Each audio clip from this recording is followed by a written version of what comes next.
Bueno, hoy vamos a revisar cardiomiopatía, que está relacionada con la enfermedad de Anderson-Fabry. Entonces vamos a hacer una pequeña recopilación histórica. La primera imagen vamos a encontrar a William Anderson. Él nació en 1842 en Londres y fue educado allí mismo. Principalmente él quería ser artista y llegó a ser pupilo de la famosa escuela de Lambeth, que es una de las escuelas de arte más importantes donde fue condecorado. Sin embargo, él decidió estudiar medicina ingresando al St. Thomas Hospital en 1864, donde fue entrenado por uno de los cirujanos más prestigiosos de la época, John Simon y Gross Clark, y también por los anatomistas John C. Rain. En 1891 fue nombrado el cirujano, ya siendo parte de este honorable equipo quirúrgico. Entonces él también desarrolló sus actividades artísticas, hablan de que fue un hombre muy talentoso y muy sensible. Y pues presenta su fallecimiento hasta 1900.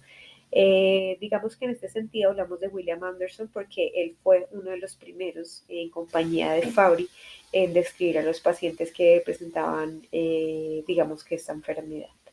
En la segunda imagen van a ver a Johannes Fabry, que nació en 1860 en Jülich, cerca de Aix-la-Chapelle. Fue educado en Jülich también y era considerado como un hombre sensible y talentoso. Y él también le gustaba el arte, él tocaba violín. También decide entonces estudiar medicina y posteriormente cirugía, culminando sus estudios en 1884.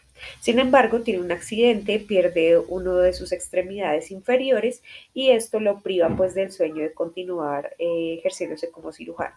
En ese momento había, digamos que, una nueva especialidad que estaba como en auge, que era la dermatología. Entonces él decide irse por esa parte. Ya cerca de 1889 ya es el director designado para el Departamento de Dermatología de Dortmund y en 1919 fue profesor honorario. Ya posteriormente él fallece presentando una septicemia. Y el último doctor que vemos acá es el doctor Robert J. Desvig, que pues aún nos acompaña, es profesor y jefe del Departamento de Genética y Ciencias Genómicas en el Mount Sinai School of Medicine y pues fue el jefe de este departamento médico. Digamos que él es muy importante porque pues él se convirtió en uno de los primeros científicos en escribir muchísimo sobre el manejo de enfermedades como la porfiria y la enfermedad de Fabry.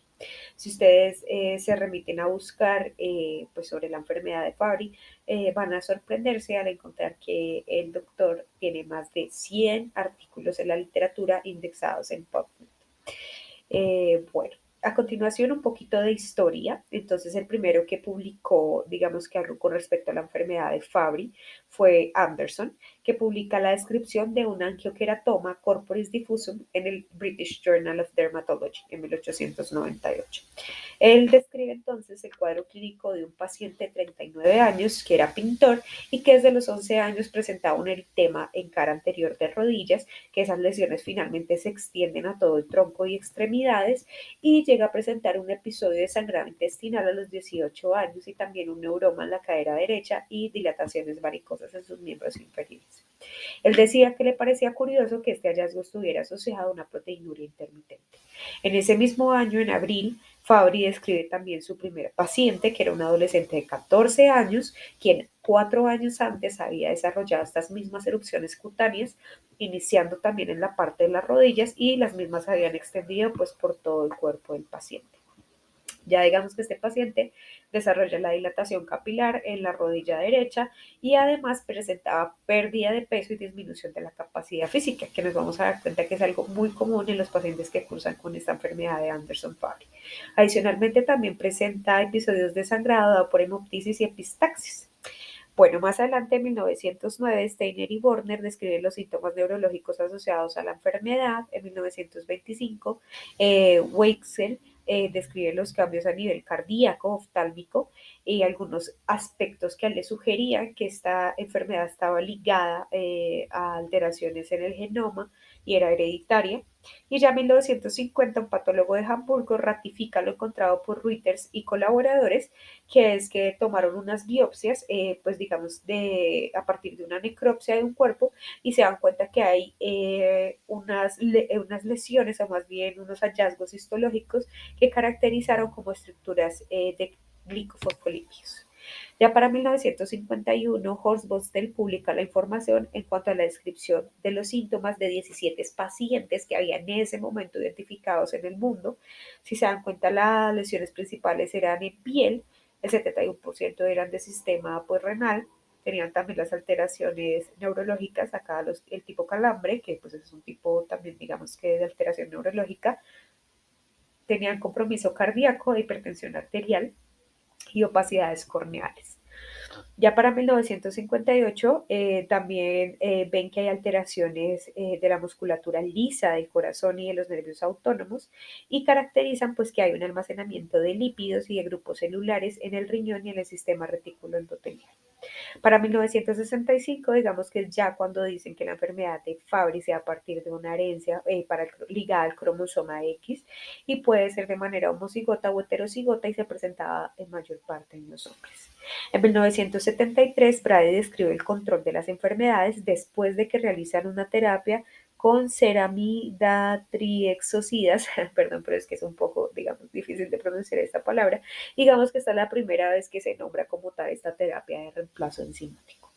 Para 1978, Johnson y Desnick investigan los mecanismos fisiopatológicos del depósito en la enfermedad de Fabry y vuelven a hablar entonces sobre los pacientes homocigotos que acumulan estas sustancias, estos glicofosfolípidos, y alteran como tal el aparato lisosomal, que es uno de los hallazgos histológicos, unas vacuolas que se ven en el lisosoma y también ven que acumulan, digamos que estas lipoproteínas defectuosas por la actividad defectuosa de la alfa-gal A que no logra pues su adecuado plegamiento. Ya para 1982, Seth y Thomas publican los cambios en el electrocardiograma. Hablan entonces de 47 miembros de 3 familias que ya habían pues sido identificadas con esta herencia de enfermedad de Fabry y pues se dan cuenta que lo que presentaban principalmente eran signos de hipertrofia ventricular y cambios con respecto al segmento del ST y la onda T.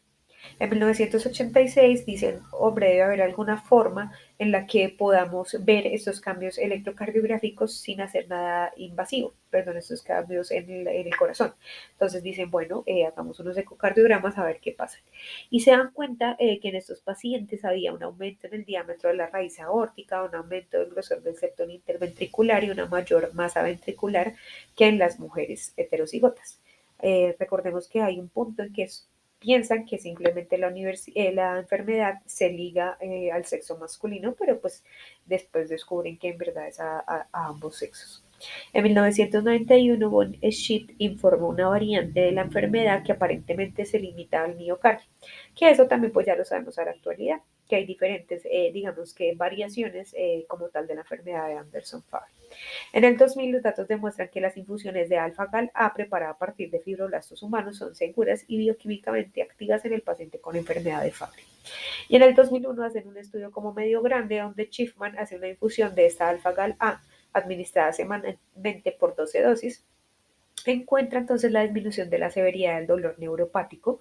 Casi en el 50% de los pacientes observa la disminución de niveles plasmáticos de los glicofosfolípidos y una mejoría significativa en el sistema de conducción cardíaca y en el peso de los pacientes. Ya para finalizar, en el 2003 se da el primer caso de asociación de enfermedad de Fabry y artritis reumatoide, pues como por persistencia del dolor y que ya no tenía como esas características de dolor neuropático. Y en el 2004 se publican los resultados del Fabry Outcome Survey y la media de retraso de la aparición de los síntomas. Entonces, en verdad, es una enfermedad que se demora mucho en ser diagnosticada, aproximadamente 13.7 años en varones y 16.3 años en mujeres. Ya para el 2005, la Escuela de Medicina de Nippon recopila las manifestaciones cardíacas de la enfermedad de Fabry, que incluyen la hipertrofia ventricular, con fracción de eyección preservada, la enfermedad coronaria estenótica o vasoespástica, la insuficiencia mitral, la acumulación de los glicofosfolípidos en las válvulas y la alteración pues, del sistema de conducción, presentando bloqueos auriculoventriculares y principalmente bifasciculares con un PR corto o arritmias, y también presentan muertes súbitas. Si quieren saber un poco más sobre este artículo, es un artículo muy bonito que hizo el área de dermatología en el Hospital de Kennedy acá en Bogotá, Colombia. Y acá les dejo el QRS por si pues lo quieren buscar y descargar. Entonces, ¿qué sabemos como generalidades entonces acerca de la enfermedad de Fabry? Primero, que es un raro trastorno de almacenamiento lisosomal hereditario ligado al cromosoma X. Segundo, que va a generar alteraciones en el sistema cardiovascular. Y tercero, que la terapia principal va a ser la terapia de reemplazo enzimático y es a lo que le tenemos que apostar, dando obviamente una identificación temprana de esta enfermedad. Entonces, ¿qué es lo que sucede? Hay un trastorno del almacenamiento lisosomal ligado al cromosoma X, causado por unas variantes patogénicas en el gel de la galactosidasa que resultan en una reducción de la actividad de la enzima alfa-galactosidasa. Esto va a generar entonces una acumulación de la globotriazolciceramida lisosomal, que vamos a hablar ahora en adelante como la GB3, y la globotriacil esfingobocina relacionada, que vamos a hablar de ahora en adelante como la liso GB3 en los tejidos afectados. Los órganos va a ser en verdad una alteración multiorgánica, y la incidencia dicen que es de 1 en 40.000 y de 1 en 117.000, pero incluso si nos remitiéramos a hacer un tamizaje en recién nacidos, podríamos encontrar de 1 a 8.800, un caso en 8.800 nacidos. En cuanto a los fenotipos, vamos a tener un fenotipo clásico, que es donde obviamente hay una actividad residual enzimática muy baja o ausente. Se va a presentar mayormente en el sexo masculino, va a estar ligado pues obviamente a la alteración del cromosoma X. Va a empezar en la niñez y en la niñez vamos a ver es un paciente con neuropatías, con dolores gastrointestinales, con el angioqueratoma, la hipodrosis y una disfunción autonómica.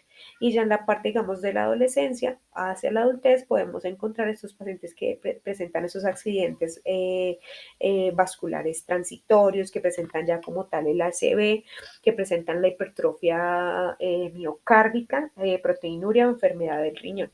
Nos damos cuenta entonces que es una enfermedad que es multiorgánica. Pero cuando presentamos un patrón de enfermedad de Anderson-Fabry que no es clásico, es porque debe haber una pequeña cantidad residual enzimática de esta galactosidasa. Se puede presentar en hombres o en mujeres y se debuta pues obviamente en la adultez. Bueno, algo muy importante que tenemos que darnos cuenta en estos pacientes es si presentan banderas rojas.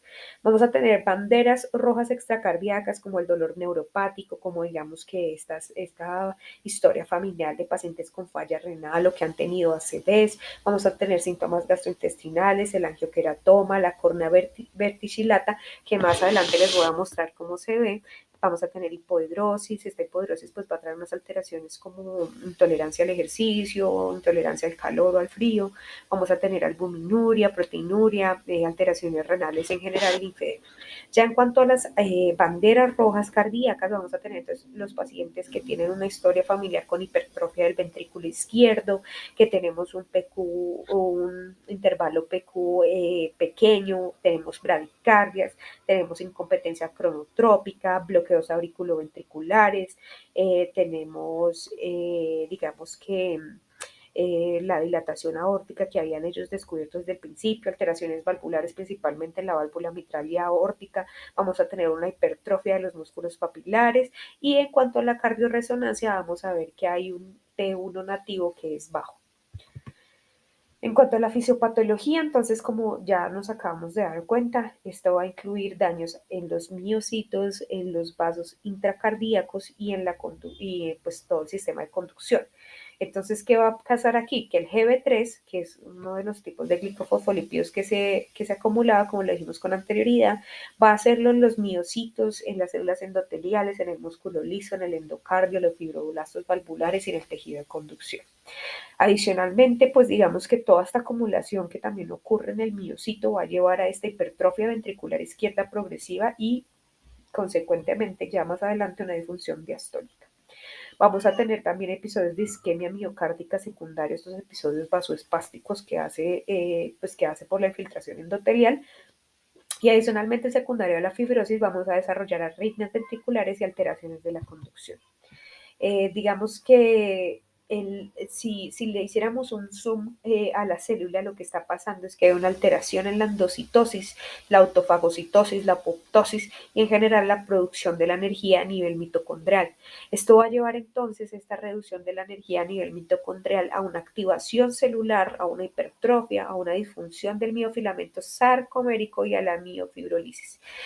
Esto entonces también va a tener una alteración a nivel de los canales de sodio y calcio que van a tener entonces van a despolarizarse de manera más rápida, van a tener una acción más espontánea y corta de los potenciales de acción, y esto pues finalmente nos va a llevar a la alteración de la conducción del miocardio auricular y ventricular, incluyendo varios tipos de arritmias.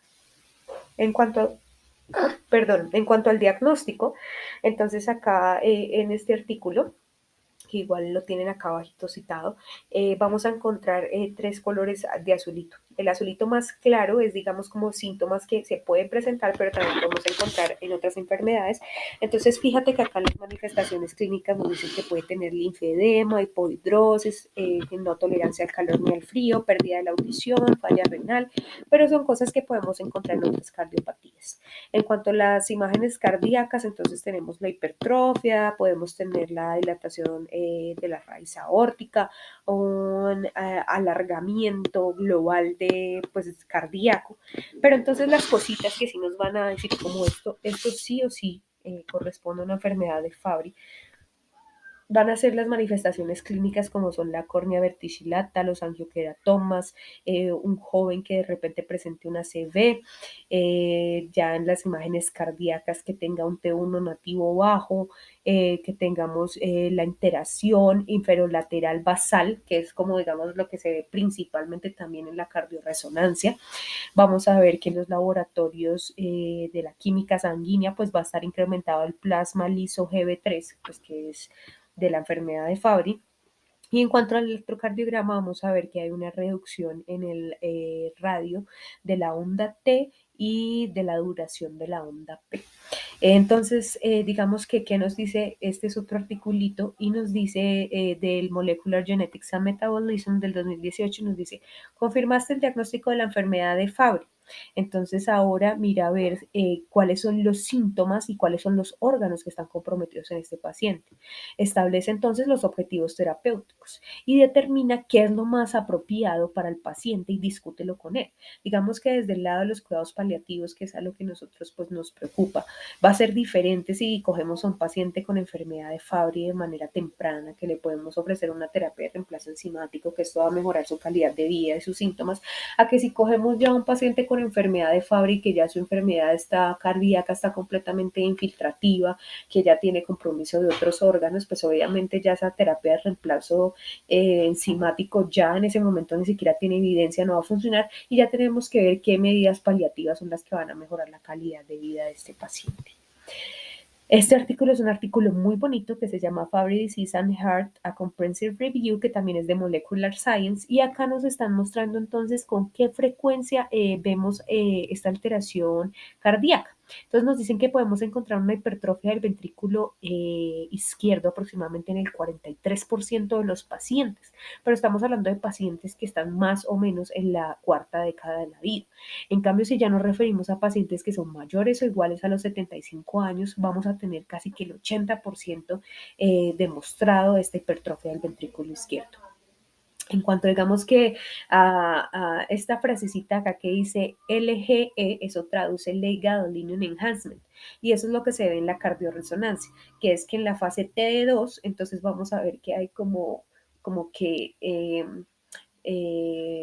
digamos que se ve menor captación o una captación más lenta de ese gadolino. Eso va a estar presente en el 50% de los pacientes. La disfunción del ventrículo izquierdo lo vamos a ver cerca del 63% de los pacientes. También vamos a ver que hay una obstrucción del tracto de salida del ventrículo izquierdo casi en un 43% de los pacientes. Y pues la hipertrofia también que compromete el ventrículo derecho de un 31 a un 71% de los pacientes. Ya digamos que en la parte de la frecuencia de las arritmias y problemas de conducción que presentan estos pacientes van a tener síntomas como palpitaciones hasta en un 21% en las mujeres, van a tener síncopes pero menores del 5%, las bradicardias que van a ser muy comunes cerca del 72%, digamos que también vamos a tener bloqueos de rama derecha en un 38.8%, bloqueos anteriores fasciculares en un 45.5% y podemos presentar pues otro tipo de alteraciones en la conducción. Otras alteraciones que podemos encontrar, como ya sabemos que esto hace infiltración al endotelio y hace una condición vasoespástica pues en estos vasos cardíacos, incluyendo las arterias coronarias, vamos a encontrar que podemos presentar pacientes con angina en un 20% más o menos. Son pacientes que pueden presentar infarto del miocardio, que vamos a tener una alteración de la válvula en un 47% de los pacientes, pero siempre va a predominar la alteración de la válvula mitral en un 50%, 57% de los pacientes. Y pues lo que ya conocían, digamos que desde el siglo pasado, que era la dilatación aórtica. En cuanto digamos que a los endpoints cardíacos, entonces, ¿cuáles son los predictores o los factores de riesgo que se van a asociar a que se presenten estas cosas? Entonces, si estamos hablando de una taquicardia ventricular, una bradicardia que requiera de pronto un implante, o estamos hablando de una falla cardíaca severa o una muerte cardíaca, nuestros predictores entonces van a ser el aumento de esa hipertrofia del ventrículo izquierdo, esa captación lenta del gadolinio. Y pues bueno, también tenemos otros puntos como digamos que la fibrilación auricular, que tenga una clase funcional mayor a 3 con síntomas, que tenga que utilizarse digamos que algún dispositivo por una bradicardia o muerte cardíaca súbita. Entonces acá los que vamos a tomar en cuenta es la edad de paciente, vamos a ver el Main Severity Score Index y la duración del QRS.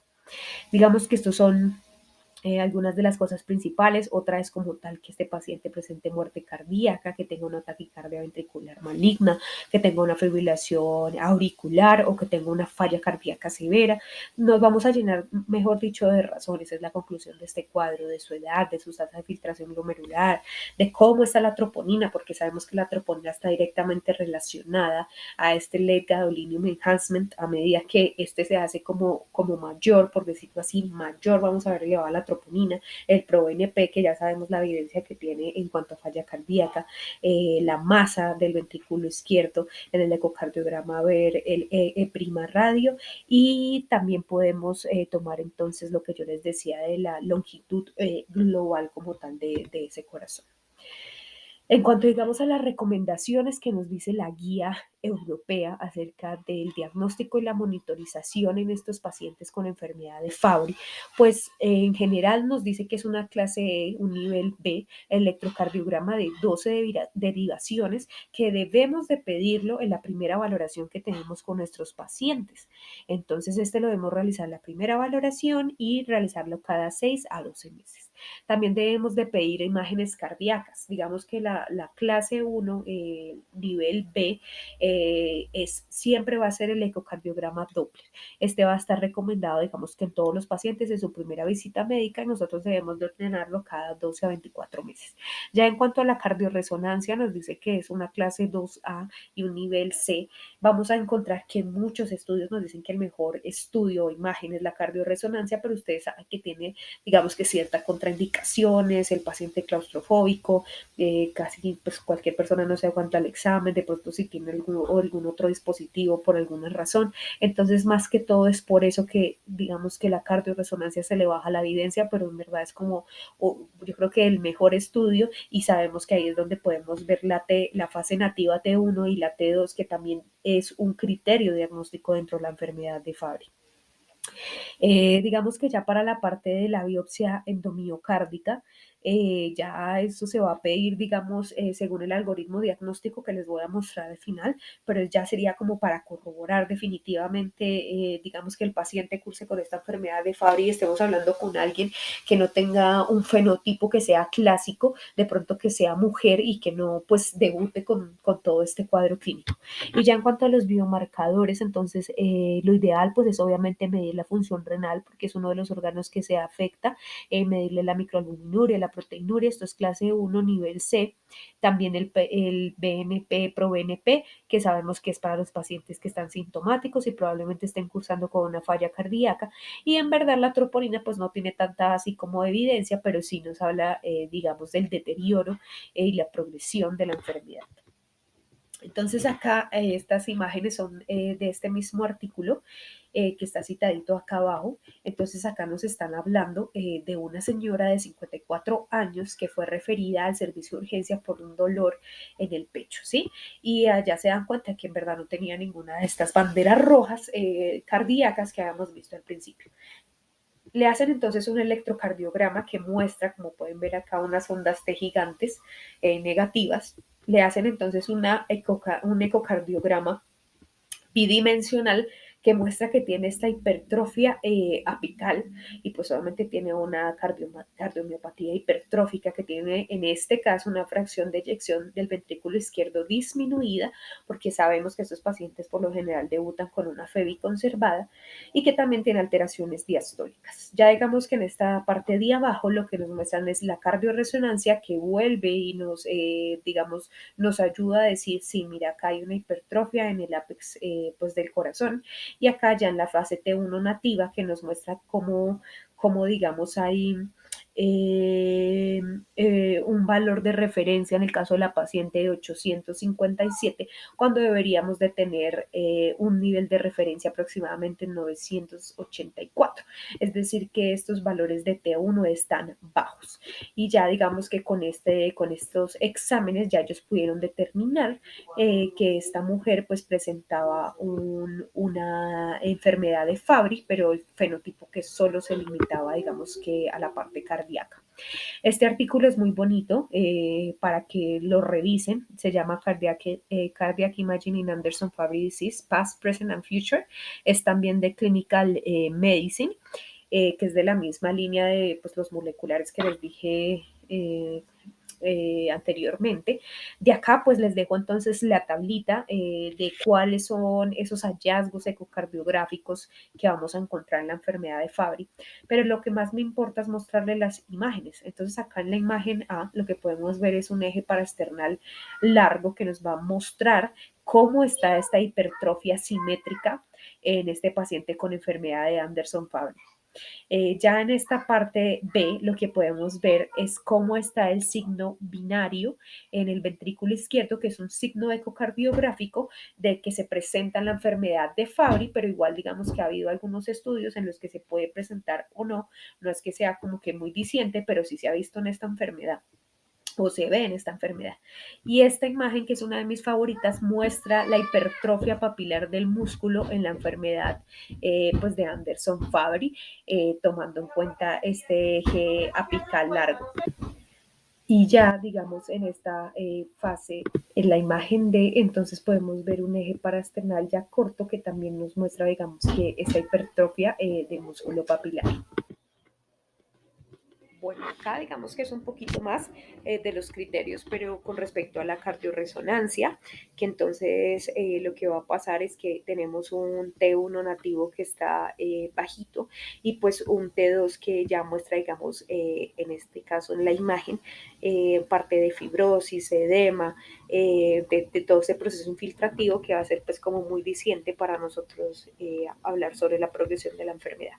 Acá les traigo unas imágenes varias. Acá están las alteraciones que podemos ver en la córnea, que es la córnea verticillata que habíamos hablado con anterioridad. Acá una biopsia que muestra pues la alteración de los vasos, el aumento de la capa córnea, las alteraciones en el electrocardiograma, el angioqueratoma. Y pues nada, acá otra vez hipertrofia del ventrículo izquierdo. Entonces, ¿qué nos dice la guía europea? Nos dice que a todo paciente que tiene una hipertrofia, ¿cierto?, del ventrículo izquierdo y se presenta en fase adulta, debemos descartarle una enfermedad de Fabry. Entonces, los signos clásicos ya lo sabemos cuáles son: el angioqueratoma, las alteraciones renales, la acroparestesia, la hipohidrosis, que tengan ACVs o TIAs, que tengan vértigo, pérdida de la audición, que tengan la córnea verticillata y que tengan síntomas gastrointestinales. Ya sabemos las alteraciones cardíacas que acabamos de decir. Entonces, si este paciente además tiene una historia familiar que nos habla de esta alteración ligada al cromosoma X, tiene los signos clásicos y los signos cardíacos, va a decir sí, es un paciente que obviamente tiene una alta sospecha de tener esta enfermedad de Fabry. Ya lo que voy a hacer es entonces, por medio de una prueba de sangre seca, voy a medir la galactosidasa. Si la galactosidasa tiene una actividad normal, voy a medir como tal genéticamente la secuencia de la galactosidasa. Ya digamos que ahí voy a saber si el paciente tiene un Fabry clásico o si tiene alguna de las variantes. Digamos que aquí nos hablan entonces unas variantes que no tienen significado clínico, y ya esta le voy a medir el nivel plasmático del ISO-GB3 y voy a ver particularmente si las mujeres se benefician de alguna biopsia miocárdica. Ya digamos en los pacientes que tienen este nivel de galactosidasa normal, si es mujer se repite el mismo ciclo que les acabo de decir, pero si es hombre pues tengo que buscar otro diagnóstico diferencial que no corresponda, o sea, que me descarte la enfermedad de Fabry. En cuanto a las recomendaciones para el diagnóstico de la enfermedad de Fabry que nos dice la guía, es como acabamos de ver, que se debe hacer en todo paciente que tenga una hipertrofia del ventrículo izquierdo. Nos habla entonces de mirar la actividad de la enzima de la alfa galactosidasa A, y digamos que de ahí para abajo se repite ya la imagen anterior, si respecto a si es hombre, si es mujer, cómo están los niveles de galactosidasa, si tenemos que medir entonces la glicofosfolipasas liso GB3 o la GB, y pues con respecto a eso. Las recomendaciones acerca de los síntomas, entonces nos dice que podemos hacer clase 2A nivel C, la prueba de ejercicio. En caso que el paciente presente pues dolor de pecho, anginas, tenemos que hacer una angiografía coronaria para ver si el paciente pues de pronto presenta alguna alteración en esa angiografía a nivel coronario, o si por el contrario se beneficia de hacerle un cateterismo pues cardíaco, una angiografía. Ya si presenta síncope o palpitaciones, lo primero que se va a hacer es el electrocardiograma, ya se tendrá que prolongar a un holter, pues ya para ver la variabilidad de pues este monitoreo cardíaco, entre otras. Esta imagen me gusta mucho porque digamos que es un resumen de todo lo que, de la progresión o la historia natural de la enfermedad. Entonces ya sabemos que es una enfermedad de depósito, que al inicio entonces vamos a tener a este recién nacido que se le hizo un screening, pues un screening porque su familia presentaba la enfermedad de Anderson-Fabry, y pues este pacientico sale positivo.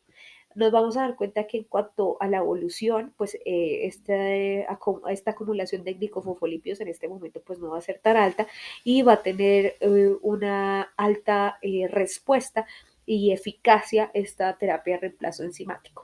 Pero a medida que vamos avanzando y obviamente se va haciendo mayor la fibrosis, se hace mayor apoptosis, tiene más alteraciones, más infiltración, etcétera, estos pacientes ya van a tener una cardiopatía avanzada, van a tener falla cardíaca, van a tener reducida la fracción de eyección, van a tener, digamos que, ST1 nativo disminuido, van a tener esas lesiones focales que van a hablarnos de edema o fibrosis en el T2, van a tener un ProBNP alto, que pues es secundario, digamos, hasta falla cardíaca. Pues son pacientes que ya tienen una mayor fibrosis cardíaca, que ya digamos que el almacenamiento o la filtración de estos tejidos ya está muy alta, y que la terapia de reemplazo enzimático ya para este punto pues no va a funcionar.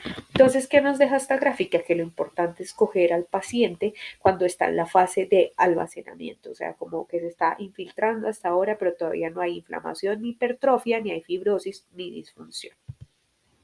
Entonces, ¿cuál va a ser el manejo clínico? Vamos a prevenir la progresión de la enfermedad, tenemos que hacer una aproximación multidisciplinaria porque estamos hablando de un paciente que va a tener un compromiso multiorgánico. Incluso hay estudios que desde los cuidados paliativos nos hablan de cómo se presenta la depresión en estos pacientes de Fabry y tomando en cuenta más uno de los síntomas cardinales que presentan, pues que es el dolor neuropático, el cual se debe tratar pues agresivamente.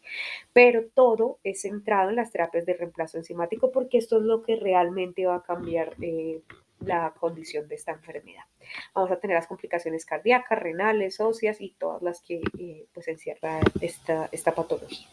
Entonces, dentro de las terapias de reemplazo enzimático, acá está este dibujito, vamos a centrarnos en esta parte.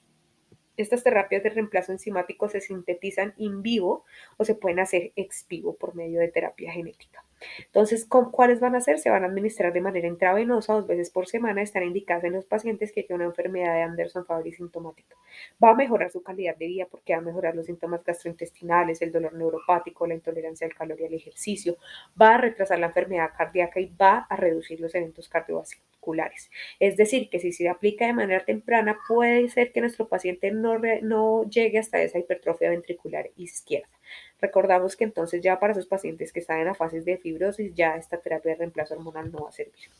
Vamos a tener entonces 3 presentaciones. La galsidasa alfa, que es el Replagal, que es este que vemos acá, que es de Shire, de la casa Shire. Vamos a tener la galsidasa beta, que es Fabrisan, que es esta que vemos acá, que es de Sanofi, y vamos a tener la galsidasa beta de Favagal, que es esta de acá. Entonces, ¿cuál es mejor? ¿Cuál es peor? Todas son iguales. Solo que va a ser diferente pues la forma de administración de cada una. La algalacida beta se va a dar 1 miligramo kilogramo cada 2 semanas, mientras que la galaxidasa alfa se va a dar 0,2 miligramo kilogramo cada 2 semanas. En cuanto a la terapia chaperona, entonces es la parte de acá abajo, mírenla acá. Entonces lo que va a hacer es que primero esta se administra de manera oral, viene en tabletas, esta se va a unir al dominio catalítico de la alfa-gal aquí y esta va a generar que esta galactosidasa tenga un adecuado plegamiento, por ende va a tener un adecuado transporte al lisosoma. Dicen que a dosis mayores el migalastat puede inhibir la actividad de la alfa-gal-A. Y también está aprobada en la FDA, digamos que en estos otros fenotipos que tienen una actividad residual de menos del 3%. Entonces acá les muestro la imagen de cómo viene el migalastat. Bueno, acá unas dosis, pero pues ya se las di, sino que acá está como resumidito. Vamos a tener otras nuevas terapias, que son pues las que se están planteando ahora, que vamos a encontrar el pegunigalcidasa alfa, el mozalgal, el venglustat y el lucerastat. Pero pues de eso hay que mirar entonces como pues qué desenlaces van a tener y todo esto. Lo chévere de estas nuevas terapias es que muchas son producidas o sea, no son como tal, como vimos acá, ¿cierto? Que tocaba sintetizar con células humanas, sino que estas vienen de células vegetales. Miren, esta viene de células modificadas del tabaco. El manejo de las complicaciones cardíacas, entonces, comúnmente las debe manejar el cardiólogo como comúnmente lo hace. Entonces acá les muestro un ejemplo. Este es un paciente que sí recibió tratamiento, es un paciente de 42 años que tiene un fenotipo clásico de Fabry, de la enfermedad de Anderson-Fabry, y después de 19 años, durante 19 años, perdón, recibió esta terapia de reemplazo enzimático. Entonces, este es él, está su piel con sus angioqueratomas, pero ya cuando miran el electrocardiograma no está como el resto. Nos podemos dar cuenta que es un electrocardiograma que se ve normal y que tiene una bradicardia sinusal. Ya en la parte del ecocardiograma podemos ver que hay una reducción como tal de la parte posterior inferior basal, que es la que principalmente pues miden en los pacientes que tienen enfermedad de Fabry, porque ahí es donde se genera, digamos, que este efecto cardíaco. Y ya en la parte de la cardioresonancia no se ve evidencia de esta captación lenta de gadolinio. Este resumen está muy chévere. Este artículo ya se lo cité con anterioridad. Y acá lo que nos dicen es cuáles son las recomendaciones para el manejo. de las manifestaciones cardíacas. Entonces acá nos dicen, acá están los IECAS, los ARA, entonces nos dicen pues que obviamente estos van a ser para los pacientes que tengan una hipertrofia ventricular izquierda con una disfunción sistólica y falla cardíaca, que es pues básicamente lo mismo que se brinda a los pacientes que tienen una falla cardíaca izquierda. También vamos a tener los beta bloqueadores cuando tengamos también esta disfunción sistólica, también cuando tengamos esta obstrucción del tracto de salida, vamos a tener los antagonistas de los receptores de mineralocorticoides en los pacientes que también pues tienen esta falla izquierda, vamos a tener los diuréticos de ASA, vamos a tener los bloqueadores de los canales de calcio, pero aquí nos dicen que entonces debe ser considerados los dihidropirimidinas para tratamiento de la angina. En cuanto a la ivabradina, nos dice que también se debe considerar en los pacientes que tienen falla cardíaca o tienen angina y tenemos que pegarnos a las guías como tal de cardiología.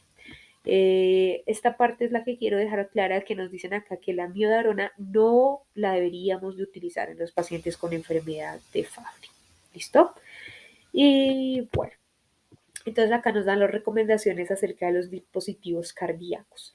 Entonces, digamos que la guía también nos hace estas recomendaciones de manera como un poquito más breve y nos dice que cuando los pacientes tienen arritmia atrial, pues lo primero es controlar el ritmo de la fibrilación, de la arritmia atrial que presente, que va a ser lo principal, que obviamente hay que anticoagularlo, que debemos de preferir los DOACs o los antagonistas de la vitamina K, y que no, pues, no tiene mayor importancia utilizar scores como el CHA2, porque no tiene, perdón, el chat 2 o chat VASC, porque no tiene como evidencia en sí realizarlo, o sea, no va a cambiar en nada. Y vuelven y nos dicen acá que no se nos ocurra utilizar la amiodarona porque nos puede interferir en el metabolismo lisosomal, que es obviamente lo que está alterado en estos pacientes pues por el mal plegamiento de la alfa-galactosidasa. En cuanto a los marcapasos, nos dice que entonces nos recomiendan un marcapaso bicameral en los pacientes que tienen una alteración cronotrópica, que se debe considerar a los pacientes sintomáticos con una fracción de eyección menor al 50% y un QRS prolongado más de 120 milisegundos, o en estos mismos pacientes que tienen una fracción de eyección conservada pero están sintomáticos. Que entonces el cardiodesfibrilador lo deberíamos de utilizar entonces en pacientes que ya han sufrido un paro cardíaco, que tienen una taquicardia ventricular o fibrilación ventricular, o que han tenido una taquicardia ventricular que les causó síncope o alteración hemodinámica y que tienen una expectativa de vida mayor de un año. Digamos que esos son los principales. Esto es como un resumito de eso anterior. Y ya como para terminar, lo que les quería traer, así como para que lo revisen, es el European Expert Consensus Statement on Therapeutic Goals in Fabry Disease. Entonces, pues no es como tal el fin de la charla, porque acá era como solo la parte cardiovascular, pero fíjense que este consenso entonces nos dice qué hacer con la enfermedad renal, qué hacer, que es tan importante para nosotros los paliativistas con toda esta parte del dolor neuropático, aunque como en la mayoría de las enfermedades sistémicas hay que controlar la enfermedad para mejorar el dolor. O sea, no es llenar al paciente de neuromodulares, sino ver cuál es el medicamento, controlar su enfermedad de base y ahí sí ver de qué manera pues como que podemos impactar. También tenemos que ver pues con respecto a todas las manifestaciones cerebrovasculares, ya la pérdida de la audición, las alteraciones gastrointestinales y la hipohidrosis. Entonces, también tomar en cuenta todos los diagnósticos diferenciales. Entonces, este cuadrito también está muy chévere, lo pueden encontrar en Fabry Cardiomyopathy Current Practice and Future Direction. Creo, si no estoy mal, que es un artículo que es muy reciente, hay uno de estos que es incluso de enero de este año, y este nos va a mostrar cuáles son los diagnósticos diferenciales de estas hipertrofias ventriculares. Entonces podemos encontrar izquierdas, ¿no? Entonces podemos encontrar la hipertensión, el corazón de atleta, la estenosis aórtica, la hipertrofia como tal, la cardiopatía hipertrófica, la amiloidosis cardíaca, y pues nos va diciendo qué es lo que vamos a encontrar en el electrocardiograma, en el ecocardiograma, en la resonancia cardíaca y en el paciente, pues para saber por cuál de ellas nos vamos. Entonces, ¿cuáles son las conclusiones de esto? Primero, que el compromiso cardíaco es la principal causa de muerte en los pacientes con enfermedad de Fabry. Segundo, que este daño va a ocurrir por esa acumulación de glicofosfolípidos, pero en verdad aún no está como muy bien establecido pues como tal el mecanismo y la teología. El daño cardíaco es multifactorial, no va a ser solo por uno, sino ustedes vieron todos los tipos de células que afectan. Me va a generar la miocardiopatía hipertrófica, me va a generar inflamación, apoptosis, necrosis, fibrosis, engrosamiento valvular, las arterias coronarias las va a poner vasoespásticas. Vamos a ver, ¿cuál es el manejo principal? La terapia de reemplazo enzimático. Que también es muy bueno el migalastat, porque nos ha reducido en dosis mayores la masa del ventrículo izquierdo. Y nos falta todavía mucha evidencia sobre la eficacia de las terapias disponibles en los hard points, que van a ser mortalidad total, mortalidad cardiovascular, insuficiencia cardíaca, arritmias o la necesidad de un dispositivo cardíaco. Entonces esto era lo que les quería compartir hoy, un poquito largo, pero muy completo, creería yo. Cuéntame en los comentarios qué me faltó o cuál es tu opinión o si has visto pacientes con enfermedad de Fabry, cómo los has abordado. Que tengan una feliz noche.